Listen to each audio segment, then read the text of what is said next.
Hi friends, welcome to మన Bommarillu. Upcoming రివ్యూలోకి వెళ్ళిపోదాం.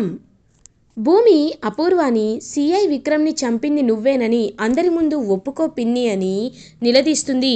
కానీ అపూర్వ చాలా దేశ ముదురు కాబట్టి దేవుడిపై ఒట్టేసి కూడా మంచి దానిలా మంచి మాటలు మాట్లాడుతుంది.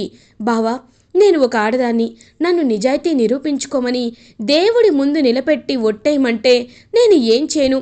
ఒట్టేసే చెప్తున్నాను, నిజంగా శోభ అక్కని నేను చంపలేదు అని చాలా అంటే చాలా మంచి మాటలు మాట్లాడుతూ ఇంకా శరత్ చంద్రని నమ్మించాలనే ట్రై చేస్తూ ఉంటుంది అపూర్వ.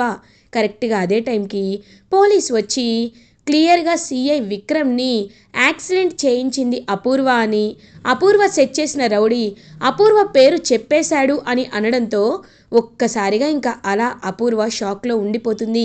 శరత్ చంద్ర అపూర్వ చెంప పగలకొట్టి గన్ గురిపెడతాడు. వెంటనే భూమి, నాన్న వద్దు నాన్న, చట్టాన్ని నీ చేతిలోకి తీసుకోవద్దు, అక్కడ వాళ్ళు ఉన్నారు కదా, పోలీసులు చూసుకుంటారు, నువ్విప్పుడు గన్ గురిపెడితే అది నీకే నష్టమవుతుంది నాన్న అని అనేసరికి అలా ఇంకా అపూర్వాని పోలీసులు అరెస్ట్ చేసి తీసుకు వెళ్ళిపోతారు. అపూర్వ చాలా కోపంగా భూమి వైపు చూస్తూ అరెస్ట్ అయి వెళ్ళిపోతుంది. నక్షత్ర బోరున ఏడుస్తుంది. ఇంకా అలా వెంటనే శరత్ చంద్ర ఒక దండని తీసుకొని వచ్చి శోభాచంద్ర ఫోటో ముందు ఉన్న దండని పూలమాలని తీసేస్తారు. నాన్న ఏం చేస్తున్నారు నాన్న అని అడుగుతుంది భూమి. చెప్తానుండమ్మా అని వెంటనే ఇంకా పూలమాలనైతే తీసుకువచ్చి అపూర్వ ఫోటో పెట్టి అపూర్వ ఫోటోకి పూలదండని వేస్తారు. ఒక్కసారిగా అదంతా చూస్తున్న నక్షత్ర, చెర్రి, కృష్ణప్రసాద్, భూమి షాక్లో ఉండిపోతారు. డాడీ ఏం చేస్తున్నారు డాడీ అని అడుగుతుంది నక్షత్ర. చూడు నక్షత్ర, అపూర్వ ఒక దుర్మార్గురాలు, నా దేవత శోభానే పొట్టన పెట్టుకున్న పాపాత్మురాలు. అలాంటి పాపాత్మురాలు బ్రతికి ఉన్నా నాకు చచ్చిన శవంతో సమానం. అందుకే నేను ఫోటో పెట్టి దండ వేశాను.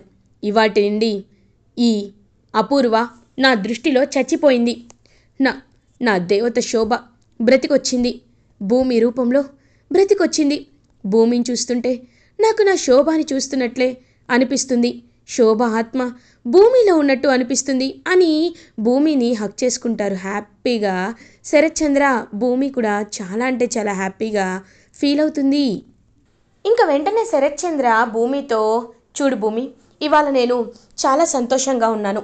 నా శోభ చావుకి ఇవాళ న్యాయం జరిగింది కాబట్టి నేను అడుగుతున్నాను, చెప్పు, నువ్వు ఏం కోరుకున్నా అది నేను నెరవేరుస్తాను. చెప్పమ్మా, నీకు ఏదైనా కోరికుందా? అది నేను తీరుస్తాను అని అంటారు శరత్ చంద్ర. వెంటనే ఇంకా కృష్ణప్రసాద్, చెర్రి అందరూ భూమి గురించి ఆలోచిస్తూ గగన్ గురించి అడుగమ్మా, గగన్ గురించి అడుగు భూమి అని ఇంకా అలా పాపం కౌశిక్ అయితే కృష్ణప్రసాద్ అయితే ఆలోచిస్తూ ఉంటారు. అప్పుడే భూమి ఆలోచనలో పడుతుంది. ఏంటి భూమి, ఏంటి ఆలోచిస్తున్నావు అని అడుగుతారు. నాన్న, మీరు నాకు మాటిస్తేనే నేను అడుగుతాను అని అంటుంది భూమి. అంటే నాపై నమ్మకం లేదా తల్లి అని అంటారు. అలాంటిదేమీ లేదు నాన్న, మీరు నాకు దేవుడు లాంటి వారు, మిమ్మల్ని కాకపోతే నేను ఎవరిని నమ్ముతాను, కానీ నాకు మాటిస్తే ఇంకాస్త ధైర్యంగా ఉంటుంది అని అంటుంది భూమి. సరే, మాటిస్తున్నాను, చెప్పు, నువ్వు ఏం కోరుకోవాలనుకుంటున్నావు అని అడుగుతారు. నాన్న, నాకు గగన్ బావ కావాలి అని అంటుంది భూమి. ఒక్కసారిగా శరత్చంద్ర భూమి చేతిలో నుండి చేయి తీసేస్తారు. భూమి, ఏం మాట్లాడుతున్నావు భూమి నువ్వు? ఆ గగన్ గాడు కావాలా నీకెలా చెప్పాలి భూమి? వాడు ఒక స్వార్థపరుడు, వాడు ఒక మూర్ఖుడు, వాడు ఒక మోసగాడు. ఎందుకంటే నీ మెడలో ఆ రోజు ఫుల్గా డ్రింక్ చేసి తాళి కట్టేశాడు. ఆ విషయం నేను నిన్ను తీసుకువెళ్ళి చెప్పేంతవరకు వాడికి తెలీదు. సరే, దాని తర్వాత అయినా నిన్ను చక్కగా చూసుకున్నాడా అంటే అది లేదు. ఊరికే గెంటేయడం, మళ్ళీ పిలవడం, గెంటేయడం, పిలవడం, అంత ఊగిసలాడే మనస్తత్వం ఉన్నవాడికి నువ్వెందుకమ్మ వెనకాల పడ్డం? నువ్వు చిటికేస్తే నీకు ఎంతోమంది రాకుమారులు క్యూ కడతారు. అలాంటిది ఇంకా నువ్వు ఆ గగన్ గాడినే ప్రేమిస్తున్నావా అని అడుగుతారు శరత్ చంద్ర. నాన్న, నువ్వు చెప్పినట్టు ఎంతమంది రాకుమారులైనా నా కోసం క్యూ కట్టచ్చు, కానీ సీత గుండెల్లో కేవలం రాముడు మాత్రమే ఉంటారు. ఇంకెవ్వరికి చోటు లేదు, రాదు, ఉండదు. నాన్న, నిజం చెప్పమంటావా? ఒకవేళ గగన్ బావ నా జీవితానికి కరెక్ట్ కాకపోతే నా మెడలో దైవ సన్నిధిలో గగన్ బావ తాళెందుకు కడతాడు? మీకు ఒక విషయం చెప్పనా? ఆ అపూర్వ కుట్ర వల్లే నేను గగన్ బావ దూరం అయ్యాం. ఇది ముమ్మాటికి నిజం. ఈ నిజాన్ని మీరు తెలుసుకోండి అనేసరికి మీరా, అవునన్నయ్యా, భూమి చెప్పింది నిజమే. ఎందుకంటే ఆ రోజు అపూర్వ వదిన ఇదంతా చేసింది అని చెప్పి ఆ రోజు వీడియో అసలు ఏం జరిగింది, శివ బిందుల పెళ్లిని ఆపడానికి భూమి వస్తే చేయడానికి వచ్చినట్టు అపూర్వ క్రియేట్ చేసిన వీడియోని గగన్కి చూపించడం అండ్ గగన్ అప్పుడు అపార్థం చేసుకోవడం ఇదంతా తెలుసుకుంటారు శరత్ చంద్ర. ఇంకా సైలెంట్గా ఉంటారు. నాన్న, నువ్వు అనుకున్నట్టు బావ చెడ్డవాడు కాదు. ఒక్కొక్కసారి ఆవేశంలో నిర్ణయాలు తీసుకుంటారు. కానీ నన్ను బావ కంటే మంచి భర్తగా చూసుకునేవాళ్ళు ఇంకెవరూ ఉండరు నాన్న అని భూమి అంటుంది. ఇంక వెంటనే, నీకు మాట ఇచ్చాను కదా, మాట ప్రకారం నిలబెట్టుకోవాలి. సరే, ఆ గగన్ గారిని నిన్ను కలపాలి అని అనుకున్నా, మీ ఇద్దరికి డివోర్స్ అయిపోయింది కదా అని అంటారు. నాన్న, అంటే నేను చెప్తాను నాన్న, నా మనసులో ఎలా అయితే బావున్నారో బావ మనసులో కూడా నేనే ఉన్నాను. ఆ విషయం మీకు ఖచ్చితంగా తెలిసేలా నేను చేస్తానని చెప్పి భూమి శరత్చంద్రకి మాటిస్తుంది. ఇది ఇలా ఉండగా గగన్ పెళ్లి కొడుకులా రెడీ అయ్యి పెళ్లి మండపానికి రీచ్ అవుతారు. శారద మాత్రం కుమిలి కుమిలి ఏడుస్తూనే ఉంటుంది. ఇంకా పూరి హ్యాపీగా పెళ్లి మండపంలోకి అయితే వెళ్తుంది. సో అలా తారా అండ్ ధ్రువ కూడా పెళ్ళికి వస్తారు. సో అందరూ ఎంతో హ్యాపీగా వచ్చేసరికి అప్పుడే ఇంకా శరత్చంద్ర భూమి చేపట్టుకొని ఆ పెళ్లి మండపానికి తీసుకొని వస్తారు. ఒక్కసారిగా తారా షాక్ అయిపోతుంది. అంకుల్, ఏంటి మీరు వచ్చారు అని అడుగుతారు. ఏమ్మా, పెళ్ళికి నేను రాకూడదా అని అడుగుతారు. అబ్బే, అలాంటిదేమీ లేదు అంకుల్, మీరు నాకు నాన్న లాంటి వారు. మీరు బ్లెస్ చేస్తే నేను చాలా హ్యాపీగా ఉంటాను. రండి కూర్చోండి అని ఇంకా తారా కూర్చోపెడుతుంది. అప్పుడే ధ్రువ, ఏంటమ్మా వీళ్ళొచ్చారేంటి అని అంటారు. ఏమో అన్నయ్య, నాకేం తెలుసు, కానీ గుర్తుంది కదా, గగన్ నా మెళ్ళలో తాళి కట్టక ముందే నువ్వు మాత్రం ధ్రువ పూరి మెళ్ళలో తాళి కట్టద్దు అని అంటారు. ఖచ్చితంగా అమ్మా, నువ్వు చెప్పావు కదా, అలాగే చేస్తానని చెప్పి ఇంకా అలా బయలుదేరుతారనమాట ధ్రువ. ఇంక పంతులు గారైతే, బాబు, ముందుగా అన్నా చెల్లెల పెళ్లిలో ముందు నీ పెళ్లి జరిగితేనే మీకు ఇంకా బాగా కలిసి వస్తుందని నీ జాతకంలో ఉంది బాబు, కాబట్టి నీవు ముందు పెళ్లి కూతురు మెళ్ళో తాళి కట్టు అని అంటారు. లేదు పంతులు గారు, నా చెల్లి పెళ్ళి నా పెళ్ళి రెండు ఒకేసారి జరగాలి. నేను ముందు తాళి కట్టలేని పంతులు గారు అని అంటాడు ధ్రువ. ఇంక వెంటనే భూమి ధ్రువ దగ్గరికి వస్తుంది. ఏంటి ధ్రువ గారు, అంటే మీరు ఇంకా భయపడుతున్నారా అని అడుగుతుంది. ఒక్కసారిగా ఇంకా షాక్లో ఉండిపోతాడు ధ్రువ. తారాకి ఈగో హర్ట్ అవుతుంది. ఏంటి ఏంటి భయపడేది అని అంటారు. అవును, ఎక్కడా మళ్ళీ గగన్ బావ నీకు దూరం అయిపోతాడోనని మీ అన్నయ్యని లాక్ చేశావు. ఛీ, అసలు మీది ఒక మనిషి తత్వమేనా?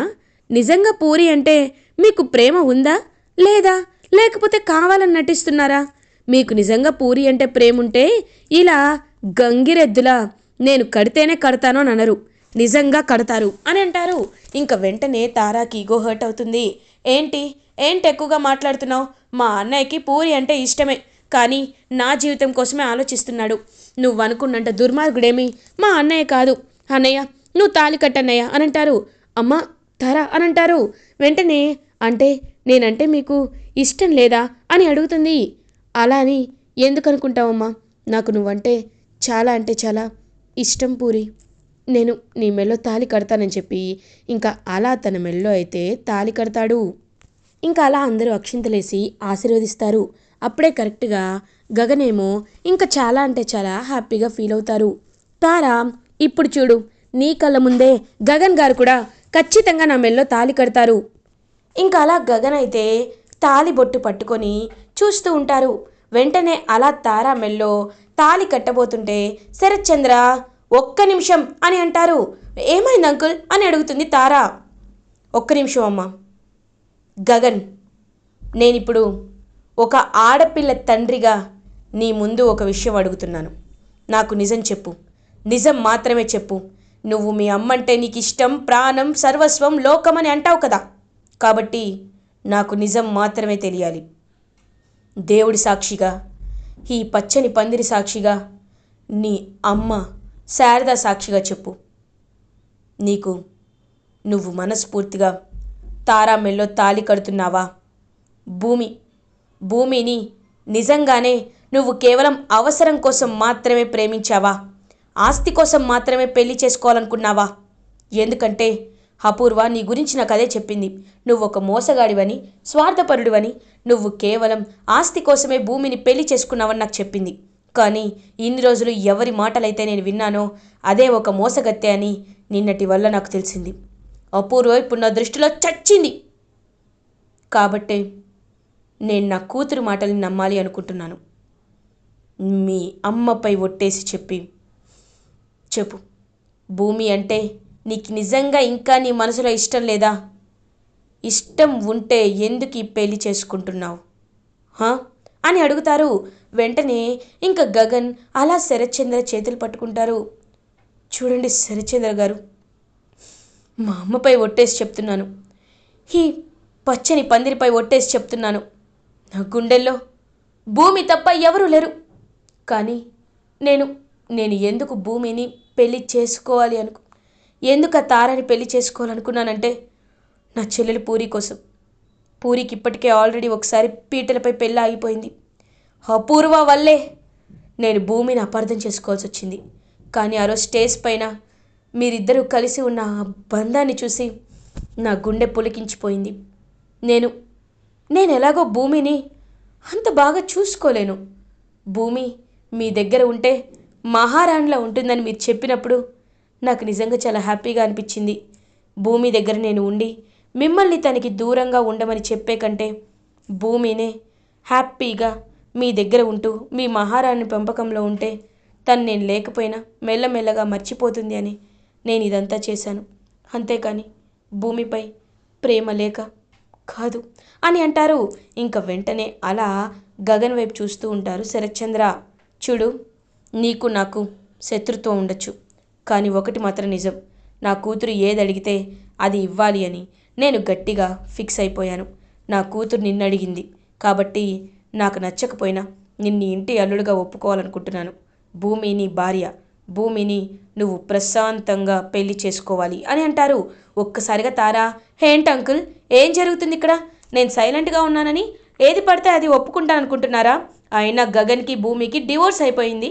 వాళ్ళిద్దరిని కలపమని మీరు ఎలా చెప్తారు అని అడిగేసరికి వెంటనే భూమి, ఒక ఇద్దరి మనసులో ఎప్పటికీ విడిపోకూడదని బలమైన బంధం ఉన్నప్పుడు డివోర్స్ అనేది అడ్డు రాదు.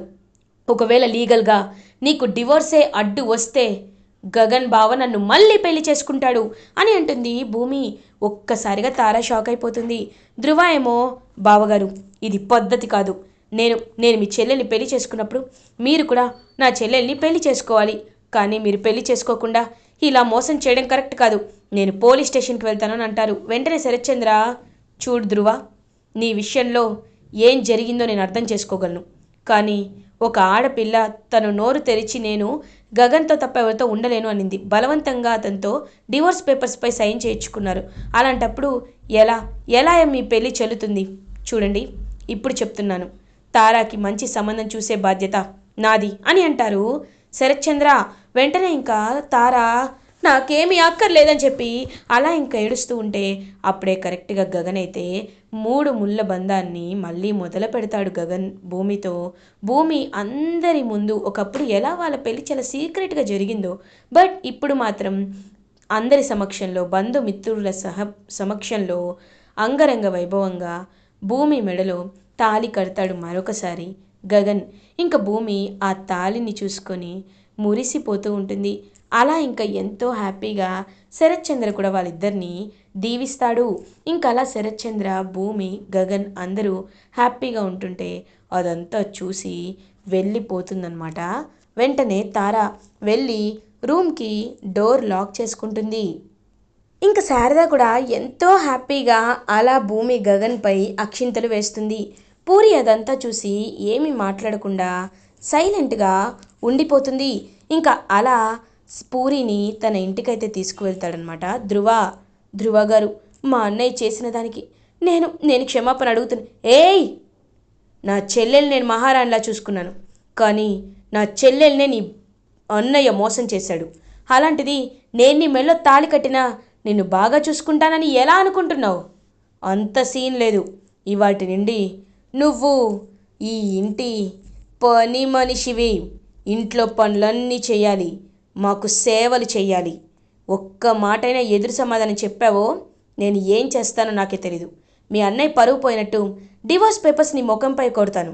కాబట్టి ఇవాటి నుండి జాగ్రత్తగా ఉండు అని చెప్పి చాలా గట్టిగా ఇంకా పూరిని పని మనిషిని చేస్తాడు ధ్రువ. ఇది ఇలా ఉండగా గగన్ భూమిని ఎత్తుకొని తన ఇంటికైతే తీసుకొని వస్తారు. శరత్చంద్ర కూడా పాపం భూమికి ఒరిజినల్గా అప్పగింతలైతే ఇస్తారనమాట. రే గగన్, నా భూమిని కళ్ళ నుండి కన్నీళ్ళు రాకుండా చూసుకో. వచ్చాయో ఏం చేస్తానో నాకే తెలియదు. భూమి, నువ్వు మాత్రం వాడు చెప్పిందల్లా వినొద్దు. నీకు నచ్చిందే చెయ్యి. నీ కళ కోసం నువ్వు ఎంతకైనా వెళ్ళని చెప్పి పాపం అలా ఎంతో హ్యాపీగా శరత్చంద్ర హక్ చేసుకొని భూమికి అప్పగింతలు ఇస్తారు. అదంతా చూస్తూ నక్షత్ర, ఈ భూమి భరతనాట్యం మా అమ్మని జైల్లో పెట్టించింది. అందగాడు గగన్ బావ భర్తగా అయ్యాడు, కానీ నాకు ఈ చెర్రీగాడు. ఒకవైపు అమ్మ అరెస్ట్ అయింది. ఛీ, అమ్మ పగని ఇప్పుడు నేను తీర్చుకోవాలి.